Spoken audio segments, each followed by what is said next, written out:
U.S. Chief John Donnelly, U.S. Army Corps of Engineer Colonel Francis Pera, and then U.S. Coast Guard Captain Patrick Burkett. Up here as well will be the Metropolitan Police Department, the Homeland Security and Emergency Management Agency from D.C., the Metropolitan Washington Airport Authority Fire Chief, the Metropolitan Washington Airport Authority Police Department, the Maryland State Police, and the U.S. Army Deputy Director of Army Aviation. So they'll all be up here today. This is 2-minute warning. Any questions before we get started? All right, we'll get started shortly. Yep.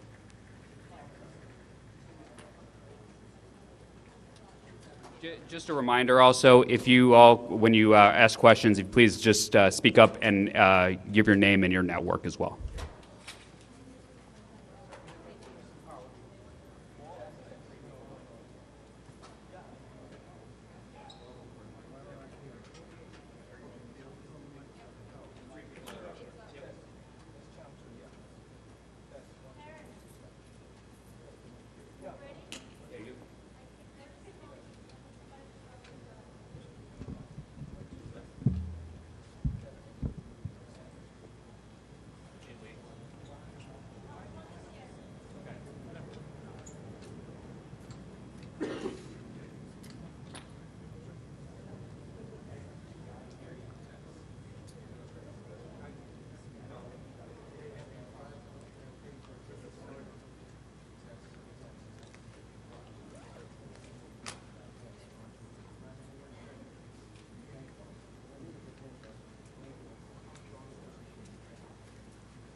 You're good to go. You're live.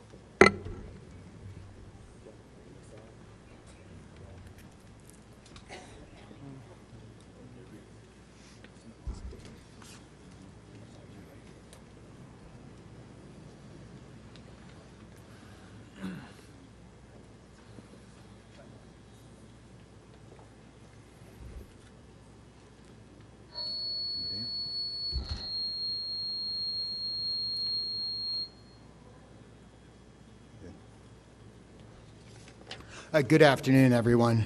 My name is John Donnelly. I'm Chief of DC Fire and EMS Department, and I'm joined here today by members of the Unified Command Team and to give you an update on the recovery operations here in the Potomac River. I'm joined today by the U.S. Army Corps of Engineers, Colonel Francis Pera, and U.S. Coast Guard Captain Patrick Burkett, as well as the Metropolitan Police Department Assistant Chief Jeffrey Carroll, HTMA Deputy Director Justin Brown, the Fire Chief for the Metropolitan Washington Airports Authority, Rick Bonnet, the Police Chief for the Metropolitan Washington Airports Authority, Police Major Tim Moore, the Maryland State Police First Sergeant John Pitenza, and the U.S. Army Deputy Director of Aviation, Colonel Mark Ott.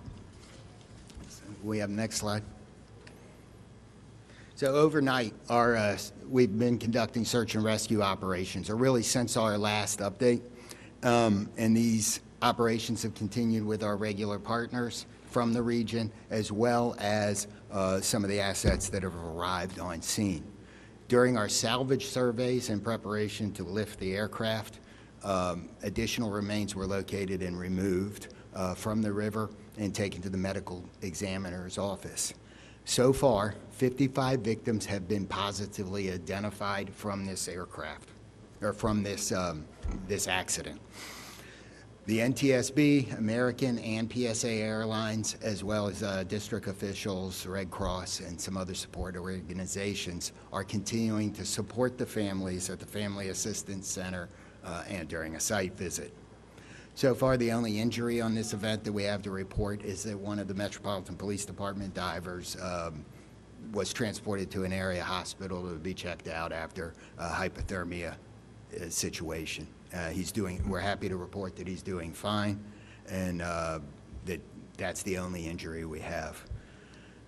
Today, for the rest of the day, the salvage crews are continuing to survey the site and get ready for tomorrow. Can we have the next slide? So going forward tomorrow, and you're going to get more from the Army Corps of Engineers about this, is salvage equipment will be moved into place, and tomorrow there'll be some lifting operations on what's the wreckage that's in the water. While that's going on, the local teams will continue to search down the shorelines and around the river to make sure that we're getting all the debris that's out there. And if by chance, as a member of the public, you come across some of that, you should call 911 and report it to them, and we will get it taken care of and get it examined. Next slide. So our first responders, all the people that are coming in here to support, this is a tough operation, and we want you to know, and if you're a responder listening to this, we want you to know that you can have a lot of different feelings about this, and there's people out here to help you. So each of our organizations have peer support. The Unified Command is coordinating peer support for the responders as they work. And you can easily talk to a trained mental health professional by dialing 988 at the Crisis Lifeline. And we would like everybody to look out for each other during this time, check in on your neighbors, that there are a lot of people that are being affected by this tragedy in our community. Additionally, if you want to contribute to the relief fund, the Greater Washington Community Foundation has a relief fund. It's tinyurl.com/DCA together. And that is a legitimate site that you can use to donate if that's a way you do want to help. With that, I'd like to call up Colonel Penna, and he's got a brief.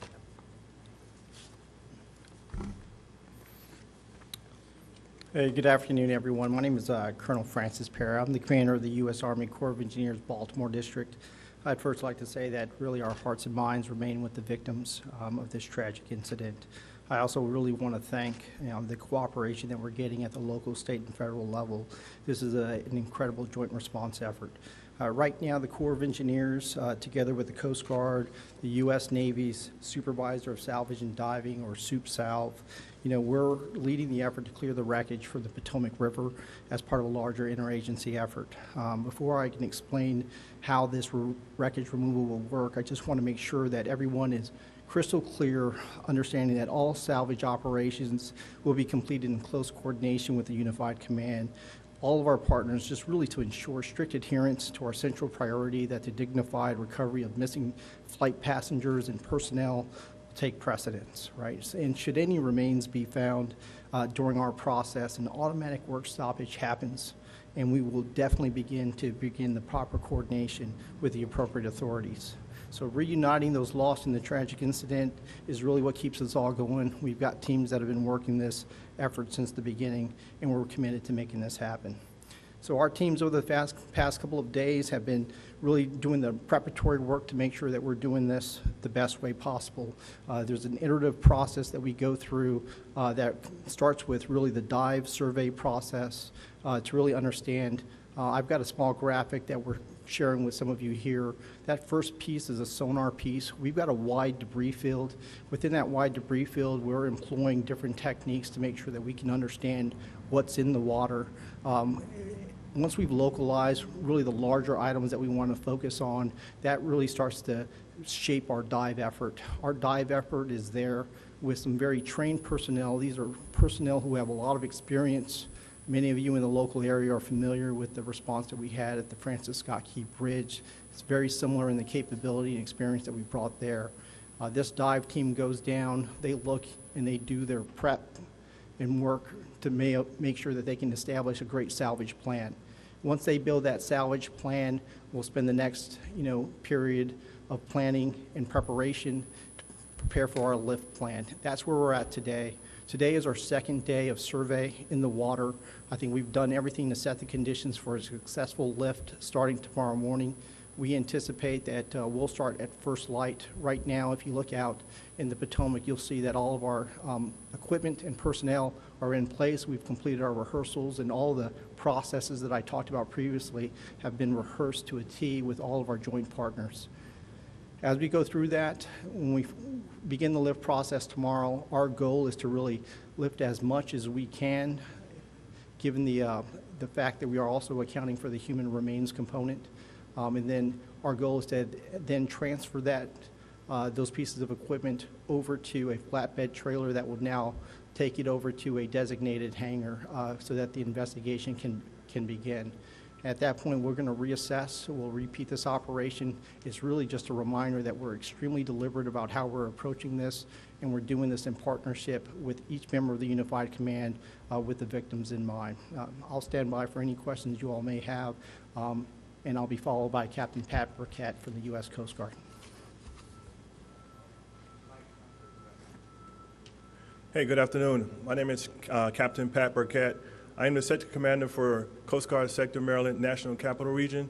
And first of all, I just want to say, like everyone else, I just want to offer my condolences to the family and the loved ones involved with this tragic accident.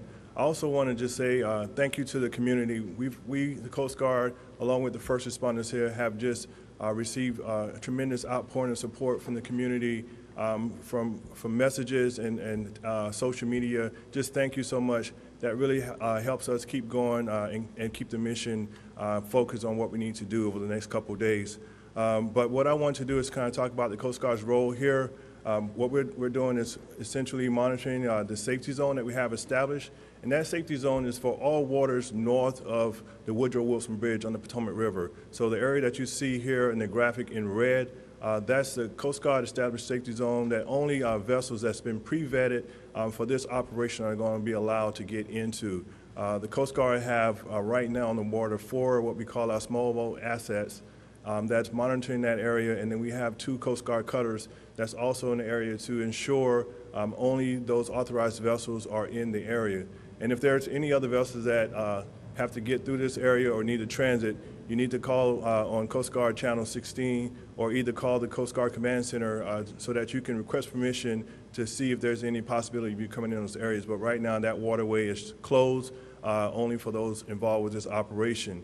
And Coast Guard's primary missions right now for this incident remain to ensure the safety of the public and first responders.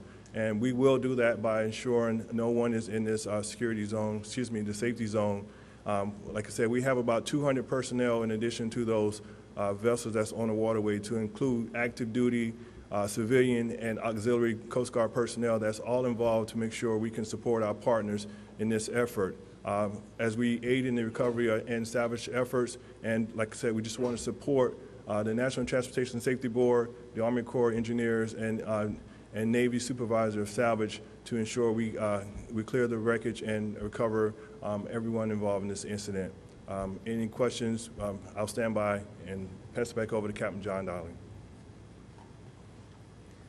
So now we're going to take some questions. I'll start over here and work my way across. 1, 2, 3. Chief, just wondering if you attended the memorial along the river this morning. What was that like? So I did not attend that. We did not have, this is a family event, and it is something smaller for them. You have been meeting with the families, though, over the last several I have been meeting with the families over the last several days. How has that been? I think it's exactly like what you'd expect. These people have suffered a terrible loss, and you know, they're grieving. And I think that that's exactly what you'd expect. There's a whole range of emotions in that. I will say that they are a strong group of families that are focused on getting their loved ones back, and I think that's the appropriate place to be at this point. Yes, sir. Yeah, Colonel Parra, I have a question. My understanding is that in some cases, in order to reach some of the unaccounted for, it requires moving the wreckage. You talked about how there's a pause if a person is recovered. How do you juggle that when, you know, those folks may be in the wreckage you're moving, or that wreckage may need to move in order to access those people? Yeah, That's a great question. So how do we address the fact that there may be remains inside some portions of the wreckage that we're trying to recover? We walked through that in several rehearsals. We've talked through that with everyone who's been really kind of dealing with this tragic accident, the teams that have been in the water up to this point.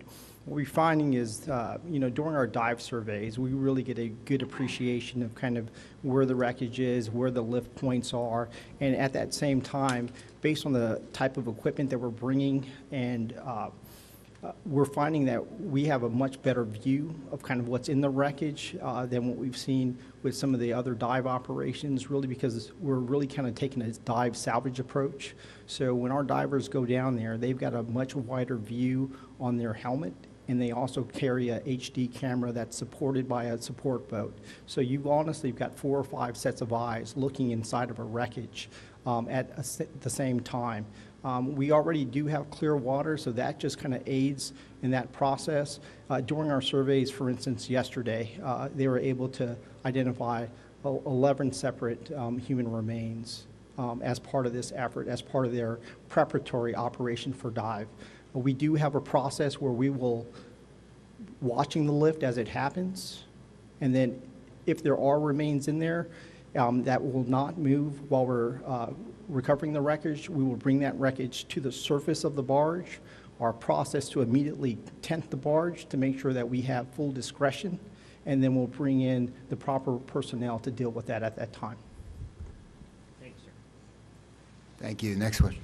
Chief, you mentioned that 55 victims at this point have been recovered and identified. How confident are you that your team knows where those additional 12 victims are in the water and that you will be able to recover everyone who died in the crash?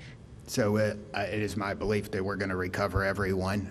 If we knew where they were, though, we would already have them out. So we have some work to do as the salvage operation goes on, and we will absolutely stay here and search until such point as we have everybody. Are there any areas where you know there are victims, but your divers just haven't been able to reach those spots because of the wreckage? I don't know that for a fact. Okay, next 3 questions.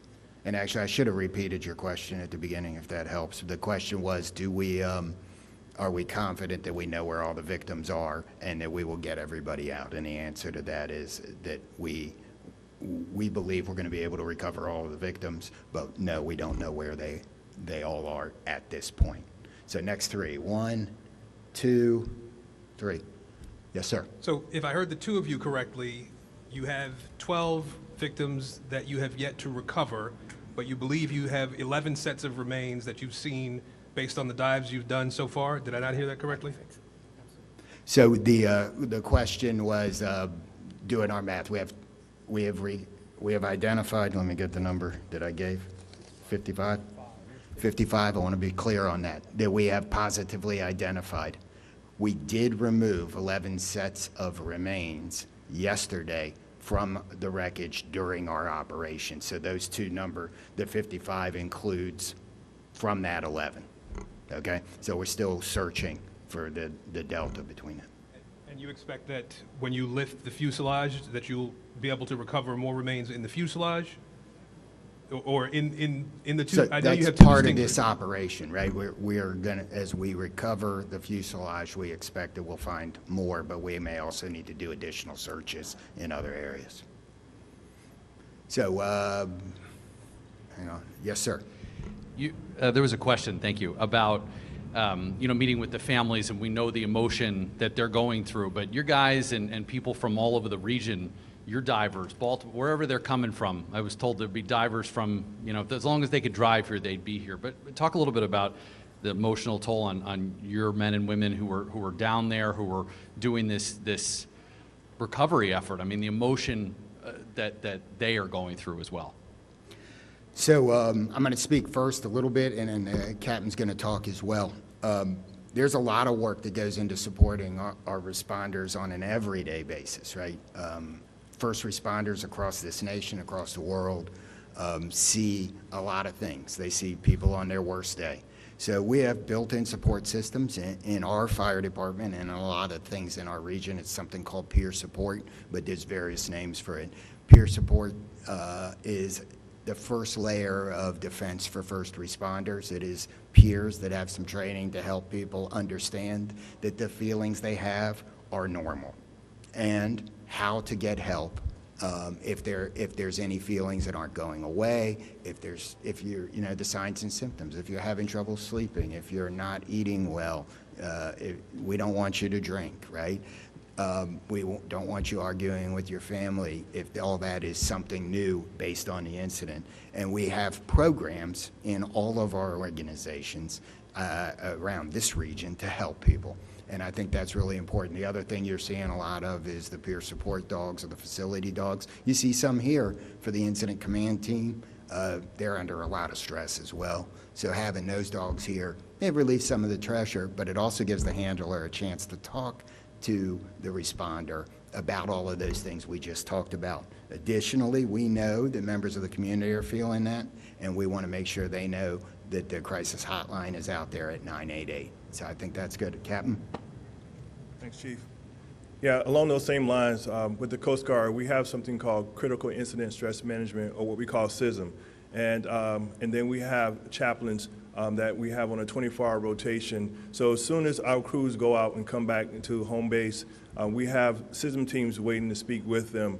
Like Chief said, we understand this is not normal, and it's okay for them to not feel okay. And we want them to have someone to talk to as soon as they arrive back to the base. And with those 200 people that we have involved in this operation, part of that is crew relief. So we have multiple crews from all around the Coast Guard that have come here to help out, to make sure that when someone feels like they need to just take some time out to reset, we have the backbench strength to get in there and help them out. And so that's what we've been doing. We've been having a steady stream of folks coming through to help with critical incident stress management and chaplain services. In addition, we have what we call our senior enlisted advisors that kind of go around and just get the pulse of the crew and make sure everybody's doing okay. This is a large incident, and it puts a lot of stress on everybody. And working together as a team, we're trying to stay on top of the mission, but we got to make sure we take care of our own people as well, and that's what everybody's been doing as a team.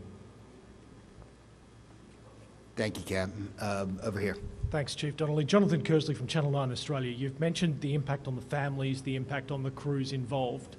I'd like to know from you personally, how are you coping through all of this? How do you deal with what you're seeing, hearing from the families? And Colonel, this tragedy obviously involves members of the military family too. How do you contend with and deal with that as a military unit yourselves? So I'm going to let the Colonel go first.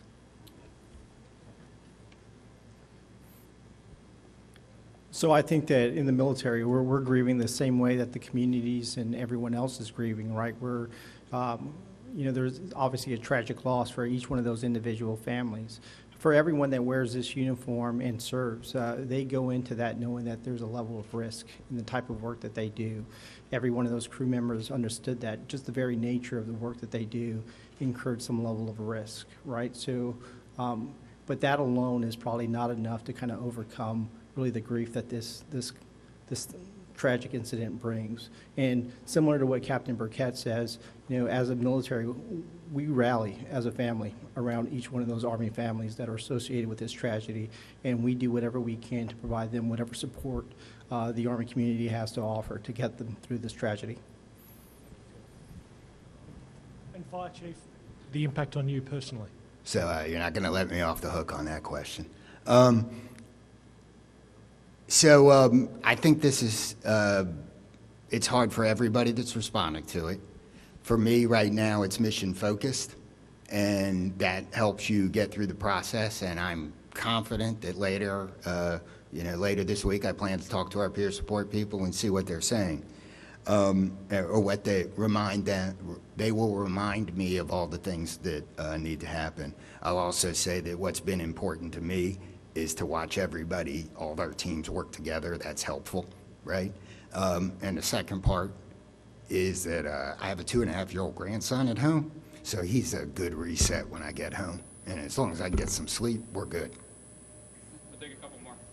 So 1, 2, and we'll start with those 2. Colonel Perry, you brought this up. Can you say whether or not any of the divers who were at the Key Bridge incident are also directly involved with this? And then I have another question after that. Yeah, so, you know, the specific divers I can't say for sure by the individual divers, but I would tell you that the organization that's spearheading this effort for us, the Superintendent of Salvage Dive Operations for the Navy, they were the very organization that we went to. They provide a very unique capability. This is a very niche role, and they bring all the expertise and experience that we need to be able to do this correctly. Thank you. And then the follow-up, can you just talk at all about your conversations maybe with the NTSB? Are there things and extra, how is their investigation sort of involved at all with the salvage operation in terms of, I don't know, any complexities with just maintaining the integrity of the aircraft as much as possible so they can conduct their investigation? Yeah, sure. I'll talk about that. We have a process that's built in. I mean, we talked about a little bit earlier about how we're managing the wreckage as it comes out of the water. All that is also to support the investigative operation, right? So the very first touch point for the investigation, outside of what's already been done as far as the salvage piece goes, is once it hits the surface of the barge, right? So that's the very first touch point where we're going to see investigators go in there and really take an initial assessment of kind of what they see. That's all going to be done under a tarp. That'll be a very controlled process from the barge over to the transport system that'll take it to a secured hangar, and that hangar is actually controlled by NTSB right now, and that part is all under their initial safety investigation before it goes to another secured site. So I think we're nested. And then there was a question over here. Yeah, Colonel Ott, are you able to talk about the nature of the training mission that those pilots were conducting at the time of the collision, why that was necessary near the airport? And then I have a follow-up for you, sir.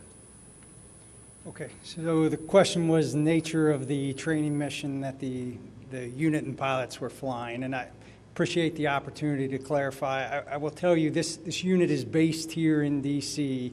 Their daily missions include providing support to not only Army senior leadership and Department of Defense, but also senior leaders throughout the U.S. government and other agencies. And so they fly these routes continuously. And these routes are not just military helicopter routes. They're helicopter routes for all of the agencies and organizations, of which there's probably almost 30 agencies, law enforcement, and other organizations that fly helicopters in the area.